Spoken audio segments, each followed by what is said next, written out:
This is World Now on TVC News. We thank you for joining us this Friday afternoon. We'll begin with diplomatic efforts to end the war between Russia and Ukraine, which is now past 3 years. Russian President Vladimir Putin says, in theory, the idea of a ceasefire being proposed by the United States in his country's war with Ukraine is right, and Russia supports it. But there are questions that must be answered. We would have a report where we'll bring you President Putin's tough questions and reactions that are already trilling the position of the Russian president. But we will be bringing in someone now for more on the conversation. He's Denis Gurak, and he is a senior fellow at the Potomac. He joins us from Kyiv, that in Ukraine, for this conversation. Good to have you join us on World Now. After more than 3 years of intense fighting, we see a ray of hope for peace, but conditions for the deal are actually in contention. Is this not a setback for peace efforts? Frankly, no one in Ukraine believes anything that Russia says, and we don't believe they are up for peace. There are no actual indications of that. Neither, like physically on the front lines. And so we are hesitant to think that anything will change in the nearest future in the current situation, how the negotiations are set up. But considering that, third parties are stepping in here to, make this move, it isn't just Vladimir Putin stepping up to say he wants a ceasefire. Is the U.S. stepping in, with collaboration with other countries? Don't you think that you may just want to give them benefit of a doubt and see how it turns out?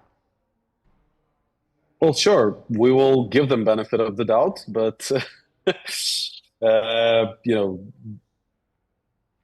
it has, no one prevents Russia from stopping now if they want peace.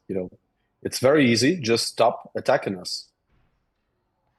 I hear you, Mr. Gurak. We need to take a moment to bring a report now, which our team has put together about some of the tough points and tough questions being raised by Vladimir Putin for his country, Russia, to agree to the peace deal in Ukraine. The Russian President Vladimir Putin is suggesting that Ukraine stops the mobilization and training of its troops, and other nations should stop supplying weapons to it during the duration of the U.S. proposed ceasefire. President Putin also wants to know what would happen in Russia's Western Caucasus region, where Ukraine occupies some territories in the course of the ceasefire. He is seeking to know how the ceasefire would be verified and how Ukraine would use the 30-day truce. The Russian president's comment quickly drew condemnation from the Ukrainian President Volodymyr Zelenskyy, who is accusing Mr. Putin of being manipulative. He called for more sanctions on Russia, and the U.S. has already placed further sanctions on Russian oil, gas, and banking sectors. President Zelenskyy is of the view that the preconditions being given by the Russian leader are part of his preparations to reject the proposed ceasefire, to continue with the killing of Ukrainians. On the ceasefire proposal, Ukraine wants a two-stage process, which should involve a quick ceasefire before talks about a long-term settlement. Russia wants all the issues to be decided in a single deal. This leaves both sides far apart in the ongoing effort by the U.S. towards the achievement of a peace deal. Meanwhile, Thursday evening and overnight, Russia and Ukraine reported new drone attacks across both territories. Ukraine says 7 people, including children, were injured in the northeastern city of Kharkiv.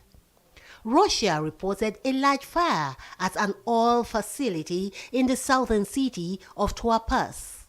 President Putin claims Russia has fully taken back the Kursk region, but Ukraine says its troops would hold defensive positions in the region as long as it is expedient. Oh, that is the report detailing some of the conditions that both parties have actually put forward for this peace deal to go ahead. Senior fellow at the Potomac, Dennis Gurak, is still with me here, and he actually joins us from Kiev. Considering what is on ground now, so do you think that President Putin, I mean, what do you make of the way he's dealing with this matter? Because something that it's some form of impunity in the face of diplomatic efforts. Well, yes, because historically that has been a way how Soviet Union negotiated. Now Russia negotiates this way. They're always diverting attention from the main matter, which is that Russia is an aggressor, and nothing prevents them to stop doing what they're doing now. Okay, the conditions that have been voiced, they're same conditions which exist, which Russia has always been putting forth since, I don't know, 2008. And they just mean that they don't want Ukraine to exist as a sovereign state, which means that they don't recognize the international order and other sovereign states. So nothing has changed in that matter. And because of that, there is no reason, again, to believe any of what Russia says. Very simple. All right, but looking at the position of President Vladimir Putin now, he believes that a ceasefire should lead to an enduring peace and remove the root causes of this crisis. And for the root causes, for instance, the President Putin believes that he doesn't want Ukraine to join NATO because that would put his own territory, at risk. Does this country not have a right to decide what happens around him and his neighborhood? No, because we are a sovereign state, and no one can tell us what we want to do or we don't want to do. So it's just not how negotiations work. So that's why it is manipulation. But talk to us about how Ukrainians are reacting to this proposed deal, which is actually yet to see the light of day. Are they optimistic? How exactly are they receiving the news? Well, obviously, we never wanted the war in the first place. Obviously, people want the fighting to stop, but Ukraine will not capitulate, and we don't need the U.S. or anyone else to help us to, capitulate. That's why Ukrainians are motivated to continue fighting, and we understand that, again, there is no reason to believe anything what Russia says, and their actions show what they're actually up to, which is eliminating Ukrainian nation. So we just don't have a choice. Because our enemies want us to be dead, so we don't have a choice. We will fight, and we'll see what comes after. But do you think that this 30-day ceasefire would actually see the light of day? Personally, I don't believe it's gonna come to fruition.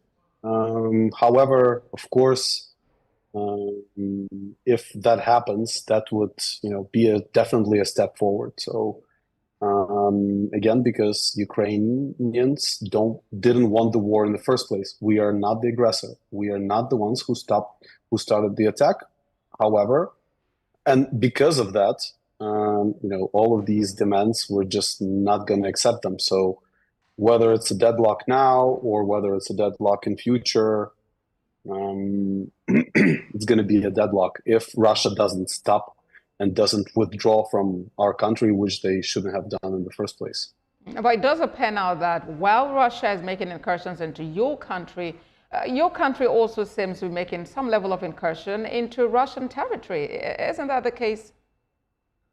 Sure. Well, it's war, so we're just responding.